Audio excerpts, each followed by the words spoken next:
Russian food and destinations. And in our group, so I sent you an invite to the group. Did you? I don't know. Yes, I did see that. Yeah. I did a little announcement, and some people already said that they're pretty impressed because Lebanese food is quite rare in Taranaki. Strangely enough, I mean there is a Lebanese population here. Yeah, but they don't really cook for someone else except themselves. But it's also dead easy. Yeah, it's all natural. Lots of green salad and. Yeah, like the tabbouleh here is a salad, and served in cafes. It's just basically kibble wheat, bulgur wheat. It's actually a parsley salad. Without the parsley and mint. Did you learn the language? Did you know how to? No. No, Christine was. Her grandparents were immigrants to New Zealand. Oh, okay. So she wasn't the third generation. She was Second generation. Here we go. You didn't even. You're not even late. This is awesome. Oh, running. Hi, William. This is Warwick, my co-host. Hi. And Warwick is really strong at education, so he's a member of number of boards about education. So yeah, I'm sure you'll enjoy the chairman. He knows lots about languages, cuisines, geography, and so many other things connected to food. I know nothing about Lebanon. Well, here we go, education. I can't tell you a lot. Yeah, it's nothing but. No more than what most people know. You can share your plate with them in your time if you want. Oh. Well, I like the look of the hummus. What's that called? Oh, bean salad? It's bean salad. I don't know if that's tabbouleh. I don't know if that's actually Lebanese, but it's one that's been in the family. It was always part of the menu, so. Looks like marinated vegetables, right? No, something else. Sort of. I put 4 tins of beans in there. 4? 4. Oh my! There are 3 capsicums, a couple of onions. So you made quite a big portion. Yes, yeah. Well, when I made it, there's about 2.5 litres of salad, and that's all that's left after less than 2 weeks. It's a good, heartfelt, and healthy food, so there is no crime to make a big amount and eat a big amount or Well, it share keeps it because the sauces or the juices come with vinegar, so it keeps in the fridge very long. Yeah. So it's not a marinade. Not. Anywhere in Aotearoa, anywhere in the world. Simply go to mostfm.com and click the stream button at the top of the page. All the shows, all the new music, all streaming on the Most FM.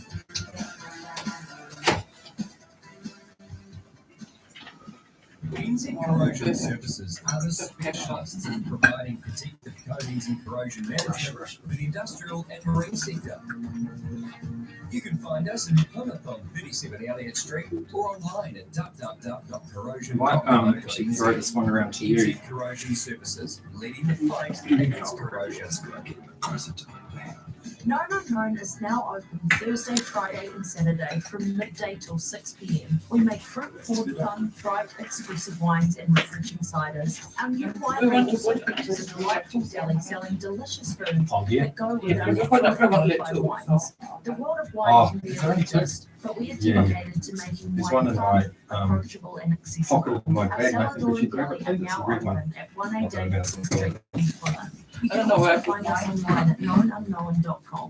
Known Unknown, Taranaki's only urban winery. The Most FM 100.4 For meets 20 you. seconds to go.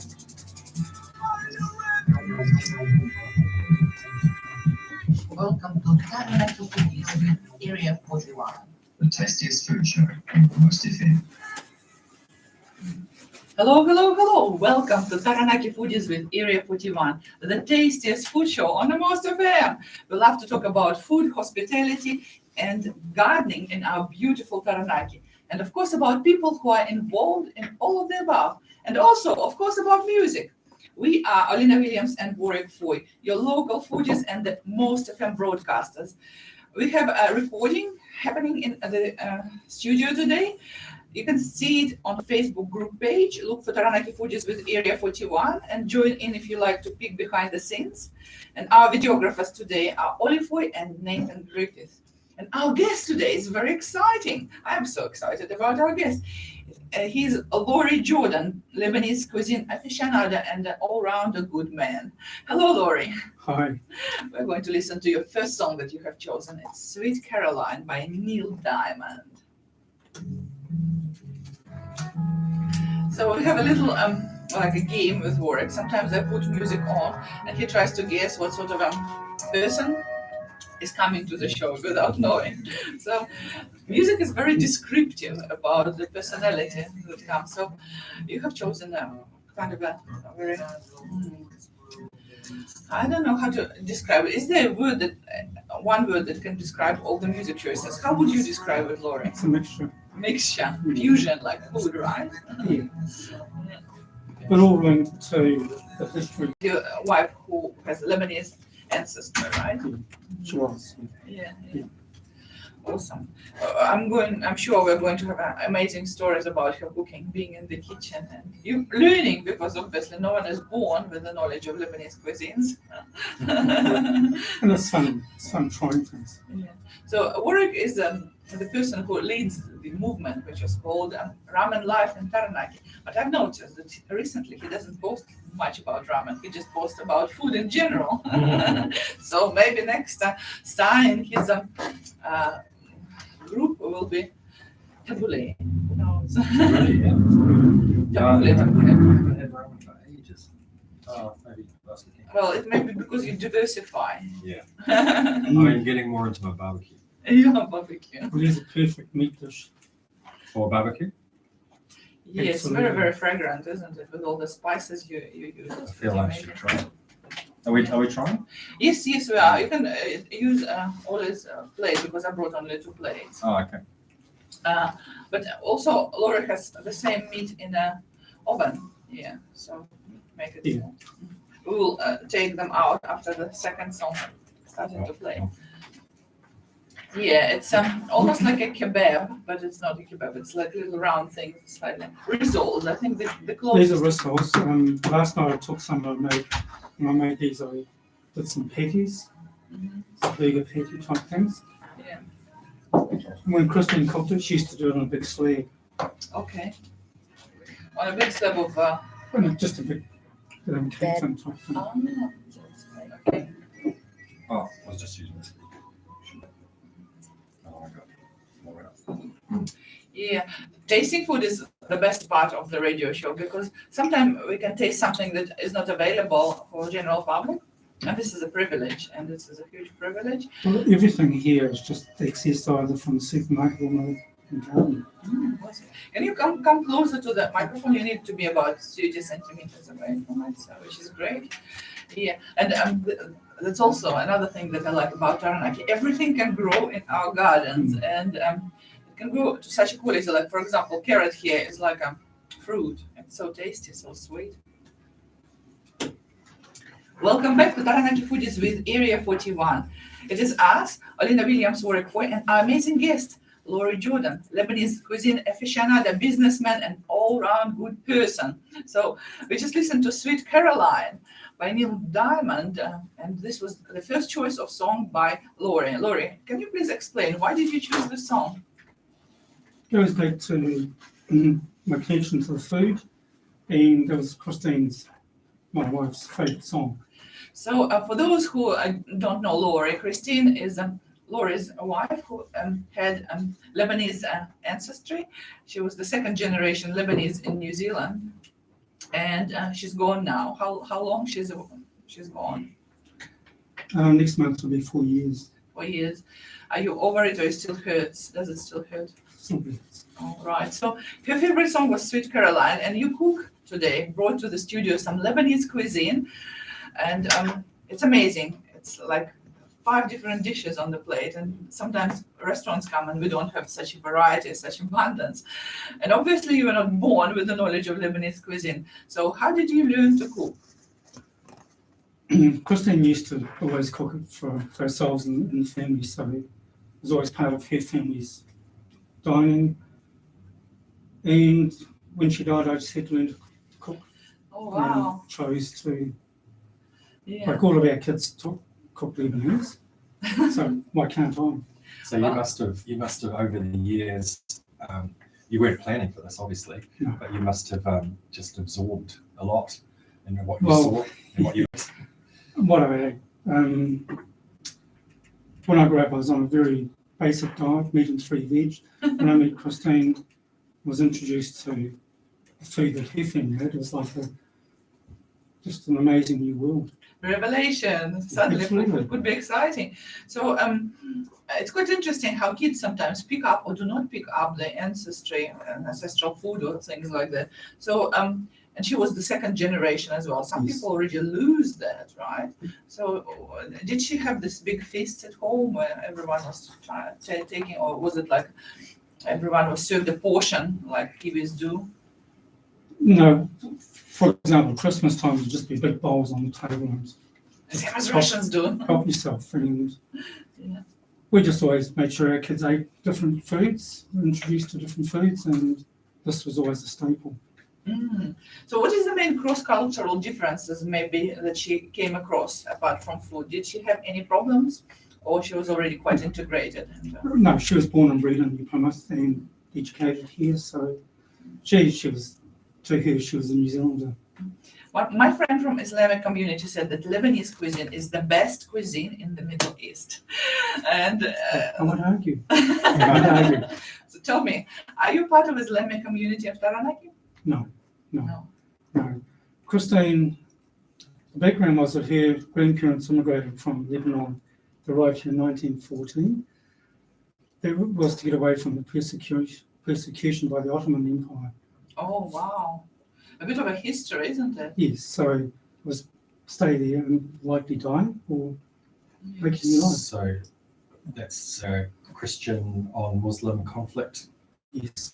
And so your family, or her family was Christian families, so they're refugees essentially. Yeah. So did you return? Did she return? No. To Lebanon, never again.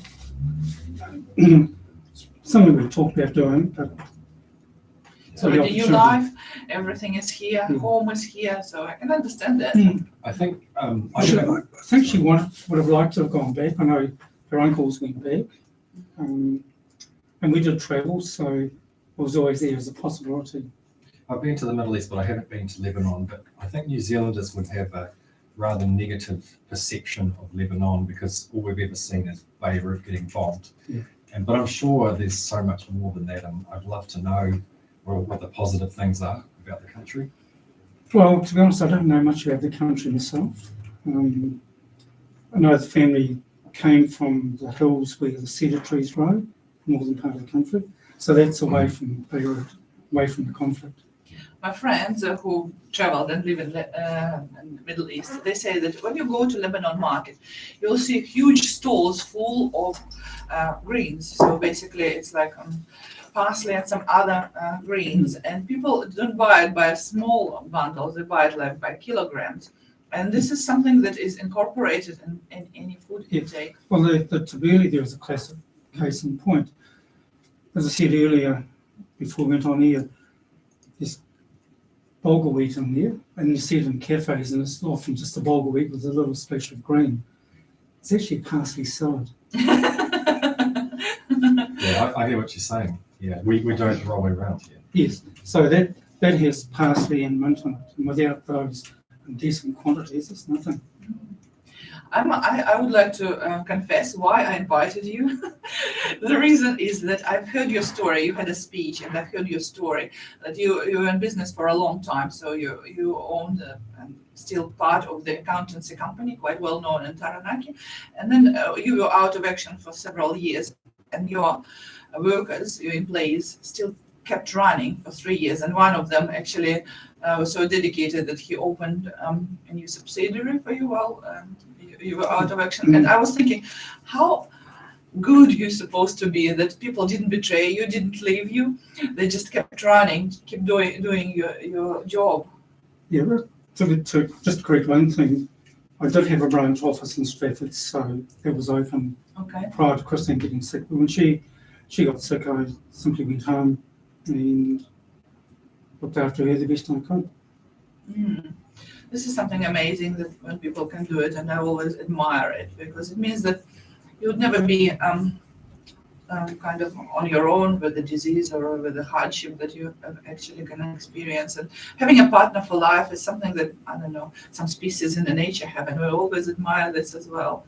So how did it work that when you went to look after your wife, all the other operations ran smoothly without you? It might be a really good management system in place. Well, yeah, to be honest, we've been working hard to making me redundant anyway. I've previously been in a partnership and that separated at the end of 2009. So it gave me an opportunity then to restructure the practice as I'd like to. And said to the ladies to stay back under the new regime, if you like, that I've done my years of 6 days, 4 nights a week, and I wanted 3 months leave a year. And I said to them, I believe they all had the ability to work at a much higher level than they had been. Most undertook to give them the support, the training, resources, whatever they needed to get there. Wow, that is so awesome. And Tell me something that I personally struggle with. How do you choose the staff? What is the main qualities you're looking at people you're working with? for me, it's actually judging how they'll fit in with the others that exist in the building already, Oh, wow. and then That's giving them the knowledge to do the work. Okay. So you teach them, you choose them by their personal characters, and then they teach them what they need to know for a job. This is completely different to what HR officers do. They just tick boxes about skills and education and other things, and then they kind of try to match them with everyone. But you actually did the opposite. You found people who are good for the group. The personalities fitted, Mhm. and didn't always get it right. Can imagine. But in the end, I had long-standing staff, and for the wrong reasons, it turned out to be a godsend that they had grown to where they were. Wow. Because when I was looking after Kristen, I was trying to go in once in a while and walk in and turn on my computer and go for a walk around the block. Come back and they'd say, "Don't want to be here, do you?" No. Go home.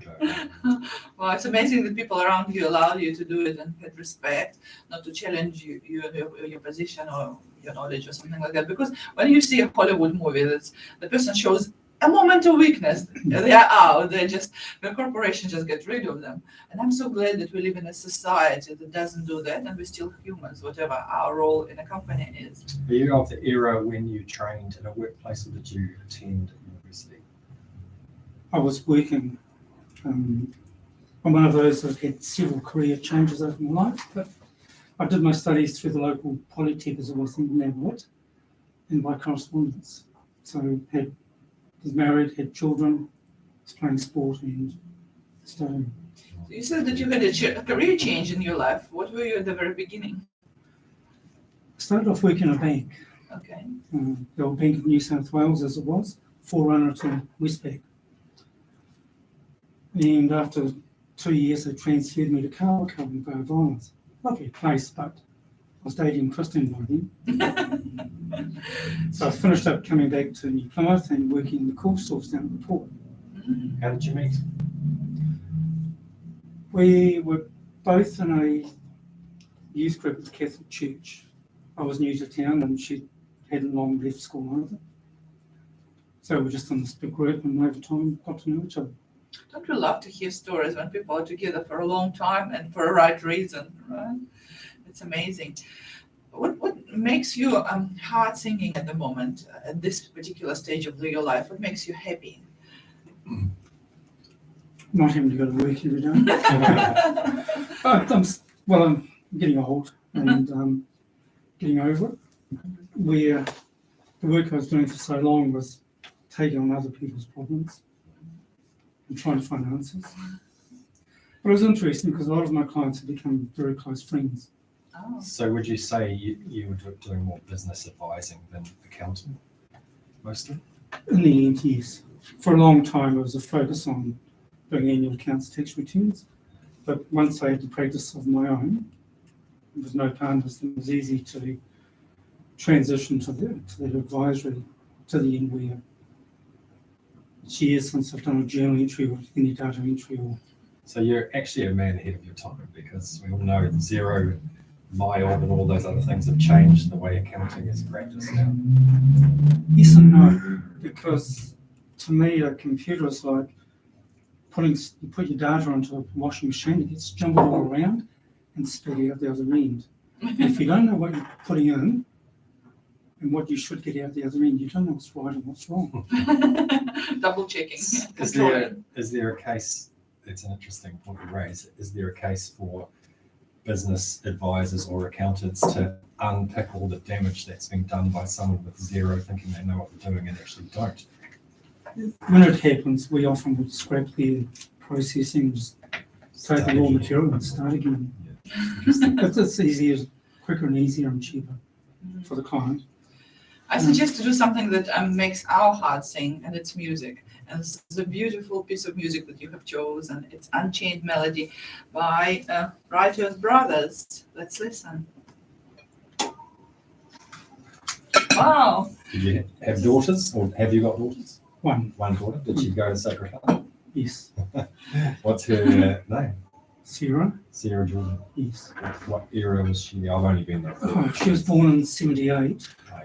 So 80s, no, early 90s. Yeah. Interesting. You may want to squeeze a little bit of lemon. I Oh, think good. the belly might be a little dry. So do we need the hot ones? Because this is the second song. Do we need to bring... Well, if you want to, yeah. Okay. When you want.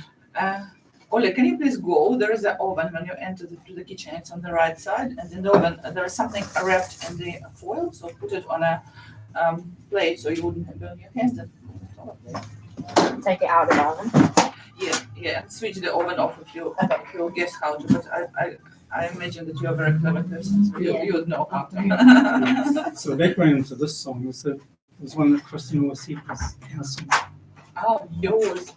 Was it played at your wedding? No. It's a theme tune from the movie Ghost.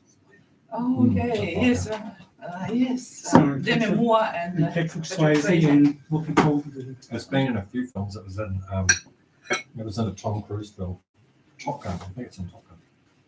Oh, might have been. He slings it at the bar. But no, it was a signature tune from Ghost. Yeah. This is pretty amazing story of you and Christine's love. And I think this is the story that everyone needs to hear because true love exists and people don't need to jump from relations to relations. They can stay together and be happy, you know. It's not about the quantities. Well, certainly you have your ups and downs, but if you don't want to get over them, you don't, you move on. But if you want to get over them, you do. Yeah, that's a decision, isn't it? What was your firm called, or what is your firm called? Laurie Jordan. Because I was like, I'm sure I've heard of you, but that's why I've heard of your business. Yeah. Actually, my husband made a note. He said that he knows you very well because you've been on the scene for a while. And I believe that a lot of people do feel that they know you because you've been out and about in business or Well, I've been involved in business and involved in sports and other things. Yeah. What sport? Well, I played cricket until I was 40, Wow. including a few years for Taranaki. Tried golf for a few years. I still played. Well, until Kristen got sick, I still played occasionally. But then in my late 40s, I started pegging around at tennis. Oh, what club are you going to? I was a member of two clubs, Rotakiri and Taranaki Seniors. I used to share the courts in West Town.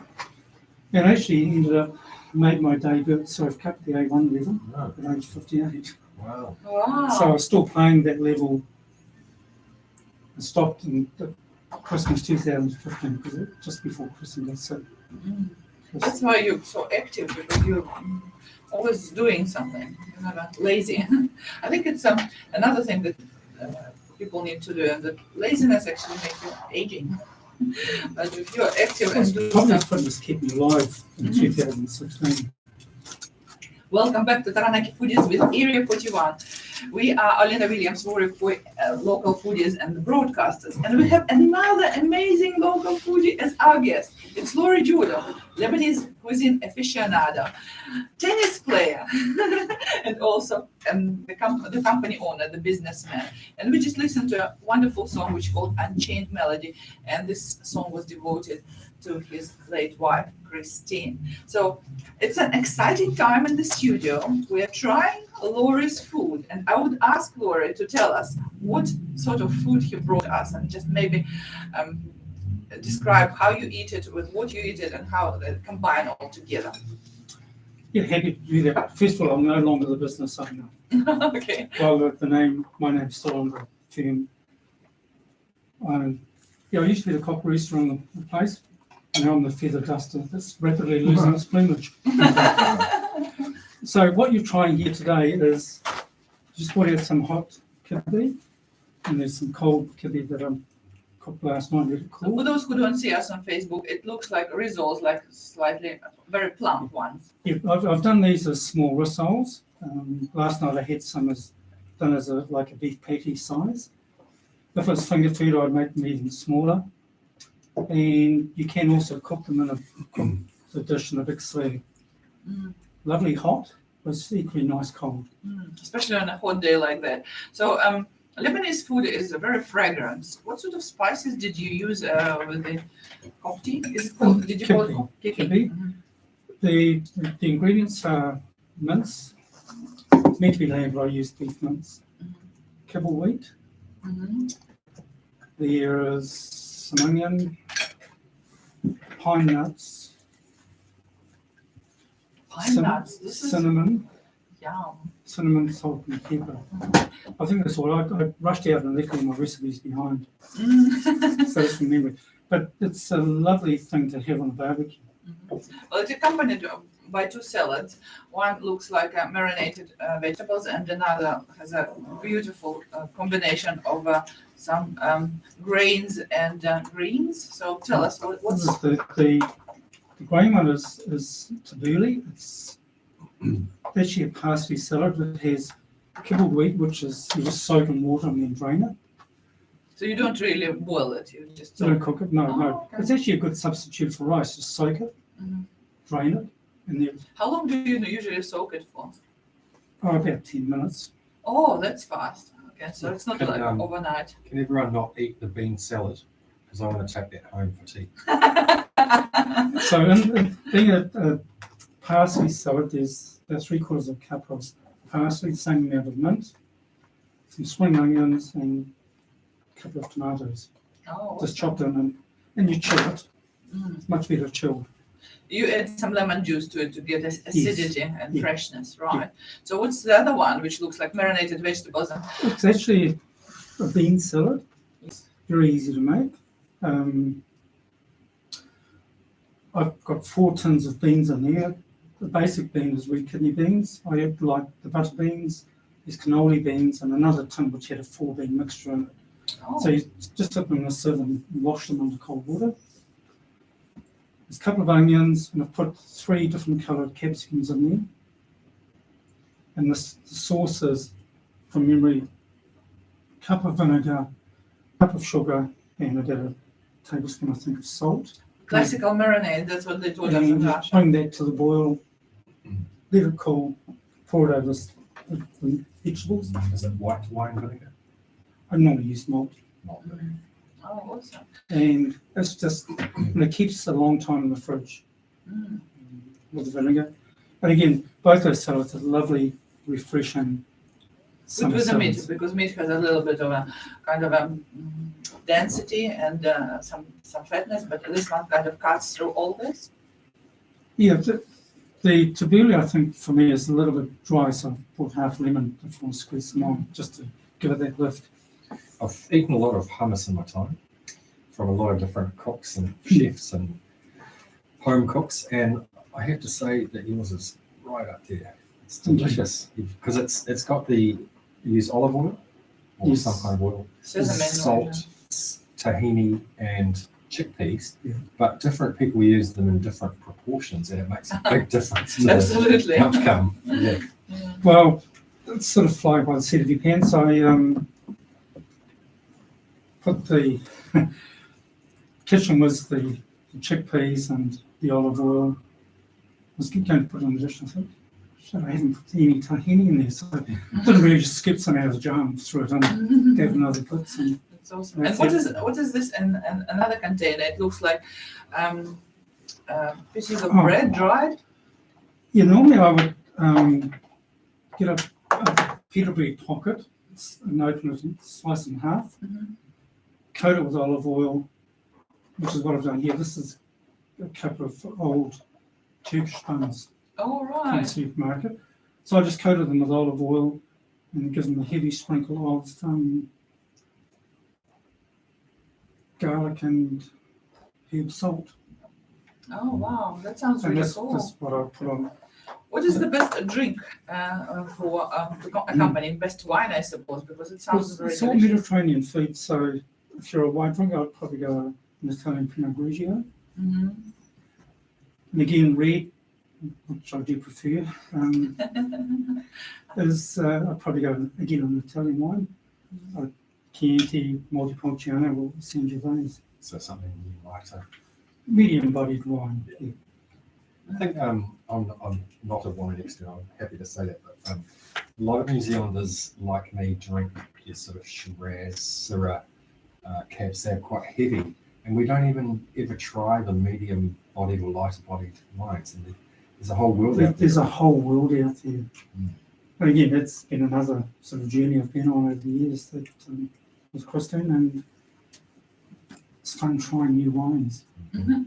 But the other one I perhaps will try with that might be a Melbourne from Argentina. Yeah. Shout out to one of the sponsors of the Most FM, known unknown winery, the only urban winery in Taranaki. So yes, please try their wines. They're beautifully crispy, lots of rosés. Or go on to cultwines.co.nz and get yourself a mixed pack for a great price. Wines that you'll never find anywhere else. Yay! I did that this week, and gee, what a thrill. Mhm.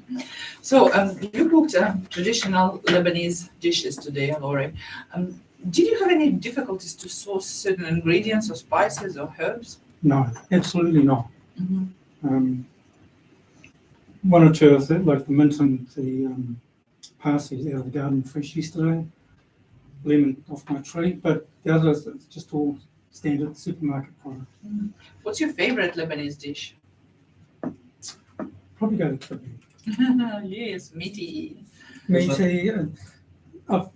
There's garlic in that as well, garlic and cinnamon. The last one I made, I've been very heavy-handed with garlic, even when it was frozen. No. It still came out it through the freezer. Who's the most famous Lebanese person? Oh, you'd have to answer that for me. I will, because I've got Google. You haven't. Dido, the ancient, according to ancient Greek and Roman sources, the founder and first queen of Carthage. She is best known from the account given by the Roman poet Virgil, and some sources she is also known as Elissa. Wow, that's far straight from Dido or Dido to Elissa, isn't it? Isn't it Dido? I don't know. I have troubles with the pronouncing all this, but I mean, in foreign languages, sometimes names are different. Yeah, so. Then there's a lot of musicians. Yes, Middle Eastern culture love music and loves like a soft rock and stuff like that. So I would have to say, from a Western perspective, there's no one particularly famous, but that is a Western perspective. The whole world doesn't live in the English-speaking countries. that's quite true. There is also pieces of art from this area, but I can't really tell whether it's from Lebanon or not. And also in the older ages, it wasn't exactly the same borders, so sometimes borders of the countries move, and the area kind of can claim the same famous person from different countries. So it's quite interesting, isn't it? So if you, this is a lovely food, and we are so privileged to try it because you can't really buy Lebanese food in New Plymouth. If you would be given a choice to cook for a person, someone a living person, who would you cook for? I always enjoy cooking for the family, for the kids and grandkids. And must have been seeing a lady who's been very good for me, and she enjoys it. Awesome. That's She- lovely. So last night we went out for a drink and went home and had tea with her. And at 9:30 got back, and so that's when I cooked the cold patties. So we had the two couple of beef big patties of kibbe just in bread. Oh, awesome. This is so easy and so kind of a snack-like. But you must have had a glass of wine. I did. I must admit, I had a rather enjoyable Australian treats. Perfect. Rossa. Awesome. Oh, Mind you, it's not the only place that does good No. shows. Let's listen to the third piece of music you have chosen. It's Time to Say Goodbye. And this is the cover by Haley Westerner and Russell Watson. Wow, this is so amazing. Are you related to Ali Jordan then? My cousins, distant cousins, yeah, second cousins. Used to try and knock my head off. He's the only, tell me if I'm wrong, the only Taranaki cricketer who's played for the national team apart from Will Young's probably the current There's any one. more. There There's been. Gary Robertson, Oh, he's yes, a quick yeah. bowler. Yeah, true. Matthew Walker, Oh, yeah, good. True. Chap Bruce has played T20 for New Zealand recently. Tom. Tom Bruce, What happened to Matthew Walker? Paul Ingram, Oh, yeah, Paul Ingram, yeah. Matthew True, Walker. true. Maybe I'm thinking Test cricket. Up until Well, those Gary days. Robertson played Test cricket. Oh, okay. 70s, eh? Here we go, Warwick. Someone knows cricket better than Yeah, you in the no. studio. Oh, no, I'm out of touch. No, I'm out of touch. So for some reason, I thought he had. Maybe he was the first. He was the first Taranaki player to play it. No. Oh. Tom Donnelly, Donald. He goes to Boys High. Special information for Donnelly those who watch House. us on Facebook. Named after him. He got a double century awards, didn't he? yeah. He knew that. Eh? Just quick background to the story. That was the exit song for Christine's service. Oh, this one. Was it at St. Joe's?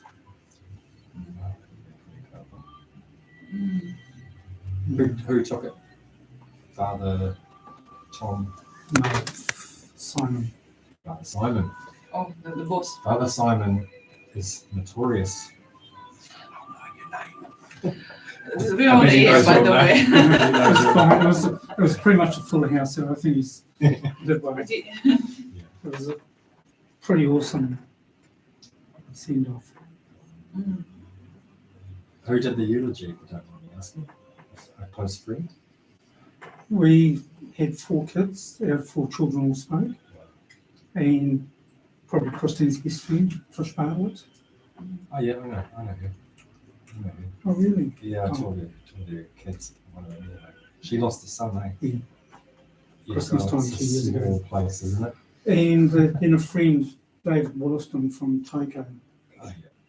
client who became, he and his wife became dear friends. Yeah, Trish, I taught Shelley. Shelley's in Oh, the yeah. army, isn't she? I think. Yeah, Whanganui based, yeah. Yeah, she's great. But Trisha's babysitting Shelley's kids tonight because Oh, Jason, the oldest son, is having a party, oh, nice. a birthday party. I believe you're cooking some kiwi for the party. No, we actually rang Trish and asked her to come out tonight for barbecue. But I made kiwi up yesterday and we meant to go to a birthday party for a friend of his tomorrow, so I'll take a small plate of that from the cook. It's a nice, graceful gift for the hosts. I don't know. It's a BYO barbecue, so yeah. Well, in Russia, we always bring food with us or gifts for small kids for in the family. It's not that common in New Zealand, but definitely all community-based cultures, like probably in Lebanon as well, and a lot of countries in Asia. It's also part of it. When you come to someone's house, you bring something. It's like a Yeah, but, well, I would never go empty-handed. Could be a bottle of wine. Have you got a little cellar or a big cellar? It's reducing some. reducing. So. It's down to about just over $300. Is it a collection or whatever goes? Bit of both. Have you got a good space for it? No, No, that's the problem, eh? no. That's Well, what's the reduced. previous house we were in town had a sort of semi-cellar. Right. And when we were shifting to the house in Belglock, I walked around and I need about 35 boxes to shift to one. Whereas then we back, need at least another 15 boxes. So And I'm going to 10 wrap up. seconds. Do you want to say something? No? Do you want to say something? No? Welcome back to Taranaki Foodies with Area 41. We are Lena Williams and Warwick Foy, local foodies and the Most FM broadcasters. And we've had an amazing guest today, Laurie Jordan, who brought Lebanese cuisine with him. And he brought an amazing story about his late wife, Christine. So a few words from our sponsor, Area 41 on Braum Street, the perfect place to get away for coffees, meals, meetings, and events. Area 41 is an Italian restaurant, cafe and bar with a passion for traditional Italian meals with a twist. They offer a variety of breakfasts, pizzas, pastas, risottos, Italian mains, and decadent desserts, as well as set menus and platters for any occasion. Open for breakfast, lunch, and dinner 7 days a week. All their meals can also be ordered as takeaways. Thank you for listening to Taranaki Foodies with Area 41. Now we are going to take some selfies and post them on Instagram and Facebook. Tune in to 100.4 FM every Saturday at 4 p.m. Remember, there is a live recording of this interview online on Taranaki Foodies with Area 41 group page on Facebook. Meet you next Saturday at 4 p.m. on airwaves. Bye-bye, my gourmetarians. Bye-bye, Laurie. Bye. Wow, this was awesome. Because Laurie home to watch day 3. Well, we've been talking for 40 minutes and